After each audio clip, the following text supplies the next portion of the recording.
Now, since inception, the Katana Australian Equity Fund has outperformed the All Ordinaries Accumulation Index by more than 2.9% per annum net of all fees. It has outperformed the market over every time frame, including 1, 3, 5, and 10 years. And since inception 16 years ago. As of April 2023, it was ranked in the top 2% of funds over 3 years, top 3% over 5 years, and top 4% over 10 years, according to Morningstar. Its portfolio manager, Mr. Romano Sala Tenna, is with us today. Romano is no stranger to the investor community, as he appears regularly in the Australian Financial Review, the Sydney Morning Herald, LiveWire, Firstlinks, as well as a host of smaller publications. He also appears on television and radio and has been a keynote speaker at conferences both internationally and domestically. Romano's topic is an introduction to the Katana Australian Equity Fund, Australia's most consistent fund over 1, 3, 5, 7, and 10 years. Welcome, Romano. Thanks, Angela, and nice to be here. I'll get straight into it. We only got a short time. I'd like to cover 3 things today. Firstly, volatility, time, and compounding, because that explains how Katana thinks about investing. I'll give you a brief introduction to who Katana is, and then finally look at our performance update. So let's get right into it. Volatility, timing, and compound. If you could imagine, we've got 147 years of data now, which gives us a lot of data points to look at how markets operate. Over that time frame, 147 years, exactly 30 years of markets dropped, 117 years of markets increased. So that means 4 out of 5 years the market will go up, 1 out of 5 years the market will go down. And why is that important? Because you will come in at some stage and think, my goodness, why do I invest in Katana? My goodness, why do I invest in the stock market?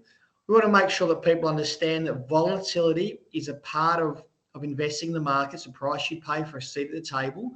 And that if you are forearmed with that information, you'll do the right thing at the wrong time, as opposed to doing the wrong thing at the wrong time. If you look at that 147 years of data, when the market does drop, it drops by an average of 10.1%. When it goes up by 16.1%. Combining those years, we get this magical number there, 10.8%. So over 147 years, the ASX has gone up by 10.8% capital growth and dividends on average.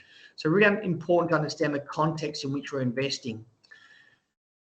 We've only got a very short time frame today, so we are going to just take out two of over 100 slides that we have talking about volatility, timing, and compounding. But imagine this. Imagine that you invested in the index for 5 years. So you're no smarter, no dummy, you just put your money into the ASX Accumulation Index. You turned your screen off and you came back in 5 years' time. On average, what do you see? Well, over 147 years, there's 143 rolling 5-year periods. The average return would have been 65%. So compounding at 10.8% per annum would have started to see the first effects of compounding cut in. You would have averaged 65% return over the 5 years. And there still would have been 7 negative 5-year rolling time frames. So 7 periods where you may have been unfortunate enough to have invested and had a negative return over that time frame. If you did the same thing for 7 years, invested in the index, nothing smarter, nothing dumber, shut your screen off, came back in 7 years' time, what does it look like? You start to see the effects of compounding, 100.6% return, and there still would have been 2 periods where you may have been unlucky enough to have a negative return, 73, 74, or years around 2011. Do go 1 more year, and even though you've only invested 1 more year at 10.8%, you're starting to see compounding really kick in. That extra year gives you an extra 20% return. And there would have been 0 occasions over the last 147 years where you would have had a negative return over 8 years or more. So that really, at a very quick overview, gives you an understanding of how Katana thinks in terms of compounding to overcome volatility and compounding to maximize the impact of time in the market. Okay, so who's Katana? Well, Katana is a fund set up in Perth in 2003. We issued our first fund in January 2006. There's 4 investment professionals that manage the money. Brad and myself, co-founders. Giuliano joined us in 2010, and Hendricks and Newby there back in, is in his 4th year now working with us. Now, interestingly enough, what we see there is that Giuliano, Brad and myself are 3 portfolio managers, and there's a high level of depth and a high level of stability. Most portfolios will be managed by 1 or 2 portfolio managers. We have 3, and the 3 portfolio managers are in our 13th year of working together. So a high degree of stability, high degree of tenure. Every investment that we invest in must cover off on 11 key criteria as listed here. And these key criteria in approximate order of how we see their importance. So first and foremost, we look for management, try and understand organisational culture, management, performance. We look at the business model, what sustainable competitive advantages it has.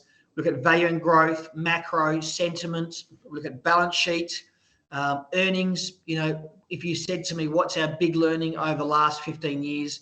It's about quality of earnings. Why do you pay 25 times for one company and you don't pay 8 times for another company? It comes back to the degree of transparency, consistency, what factors inside or outside of management control, you know, whether there's a high degree of a large number of small customers or a small number of large customers. All of these things impact your quality of earnings. Look at cash flow, especially operational cash flow and free cash flow. Warren Buffett's favourite measure, return on equity. So look at return on equity, return on invested capital, return on assets. Understand the power that you're getting from adding an extra dollar to the business. And then look at liquidity in terms of size. You know, we are not afraid to invest in smaller companies, but we don't do it often because a smaller company has less liquidity, less diversification, probably less corporate governance, less research coverage, etc. So we'll invest in larger companies generally, and we'll happily take a 10% trade in Westpac Bank every month of the year if we've got a line of sight on a trade. But we won't invest in a small company unless we've got line of sight on a 50 to 70% return. Then in 2022, we added ESG. We've always been really big on ESG, but more as GSE, looking at corporate governance and the social license to act in a jurisdiction. Now, we've added ESG because it's now tangibly impacting the valuations that are applied to shares. As a simple example, where we might have previously bought Woodside on a P of, say, 13 to 14 times for a trade through to 2021 times with imminent triggers, now we're looking to buy Woodside on 8 to 9 times with a trade through to probably exiting around the 13 to 14 times. So ESG is tangibly discounting the valuations that investors are prepared to pay for certain sectors of the market. And then finally, we have up to 155 additional data checks that we can apply depending on how much confidence and familiarity we have with a company. Over the last 30 years, we've learned a lot of things about how you can lose money. And so we've built that into a very extensive database of checks that we have to apply if we have some element we're not as confident about. And there might be things as simple as, has management sold stock in the last 3 months? What are the KPIs around remuneration? Has a company done a capital raise in the last 6 months? These things in and of themselves don't preclude us from investing in the company, but they are things that we need to look at and sign off on to make sure that we understand why they've transpired. If you look at our typical portfolio, here's a recent portfolio. This is our top 10. You know, most of what we do is in the ASX 20 or ASX 50, and yet our returns are substantially above that because of our timing of those stocks. We've been above 5% on 3 stocks in 17 years. We're very risk averse and very diverse. We average 55 to 65 stocks through the cycle. On average, most positions are 1 to 2%. It'll be 3% is rare, and above 5% has literally only happened on 3 stocks in 17 years: Mineral Resources, Commonwealth Serum Laboratories, and Commonwealth Bank. We average 15 to 35% cash through the cycle. We're often criticised for that, but my comment is if we can get the returns that we've achieved with a diverse portfolio and a large cash weighting, then that's a better risk-adjusted outcome. Okay, so let's have a quick look at our performance update there. One of the things that gives us confidence at Katana is that we haven't just outperformed over the last 12 months, or we outperformed 5 years ago and haven't outperformed since then. Katana has outperformed over every time frame since inception 17 years ago. And it gives us that confidence that there's something that's replicable and sustainable in terms of how we are delivering our performance. And you can see here, we've just taken some samples over 1, 3, 5, and since inception to give you an idea of how we've outperformed. To make that a little bit more meaningful, if we have a look at our since inception numbers, if you imagine this is our long-term returns, that second line from the bottom, 192% return, That is the STW.AXWs. That's the biggest and most widely used ETF in the marketplace at the moment. And we often get asked, well, why don't I just put my money into an ETF? Well, I think this chart answers that question.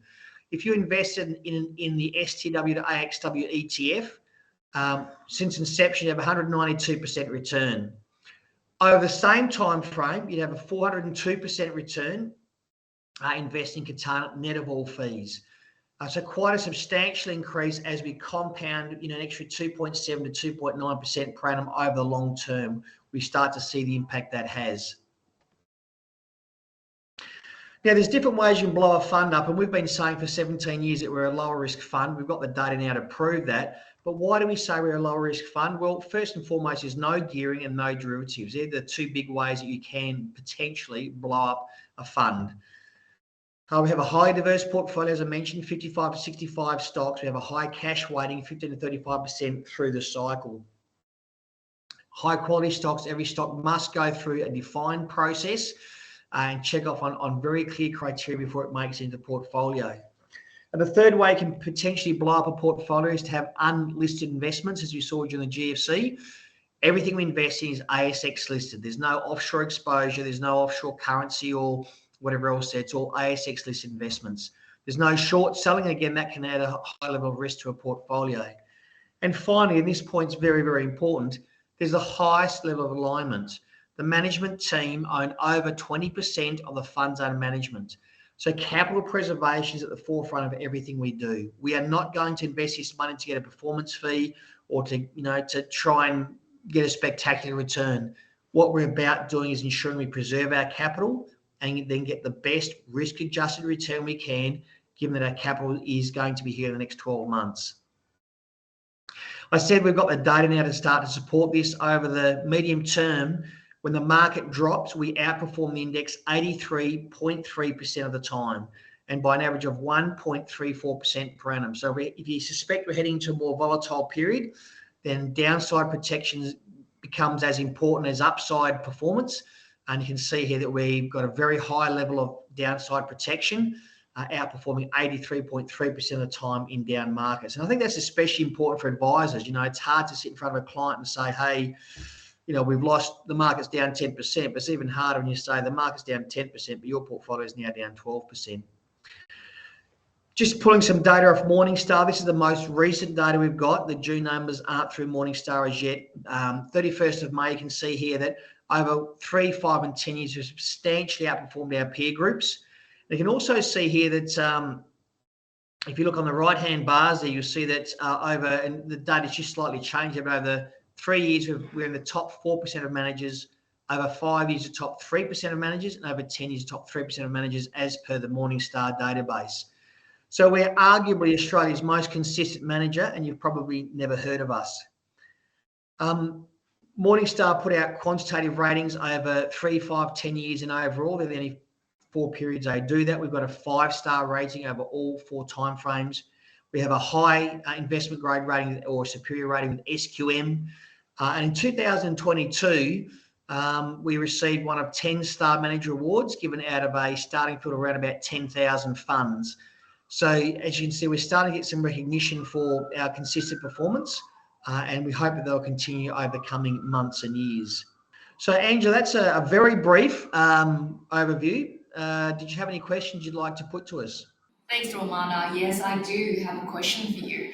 So I'm aware that a lot of funds have been successful, but they're over different periods.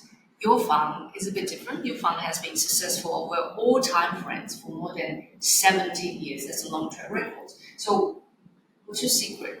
What do you contribute this consistency to? It's a good question. I think it's a couple of things. Firstly, I think we made a lot of mistakes before we started in funds management. So we're professional advisors and investors for nearly 15 years prior to that. And we learned a lot of the things where people go wrong. And we've had the opportunity to see a lot of professional managers over time firsthand as well, and learn from some of the very best there. I think the second thing, though, is that we've also tried to remove any artificial constraints. And one simple example is, you might see yourself as a value investor or a growth investor.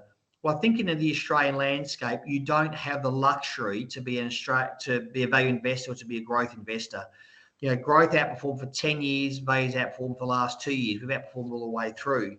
So I think you've got to try and remove artificial constraints around style, around market capitalisation, around sector, around how you think about investing.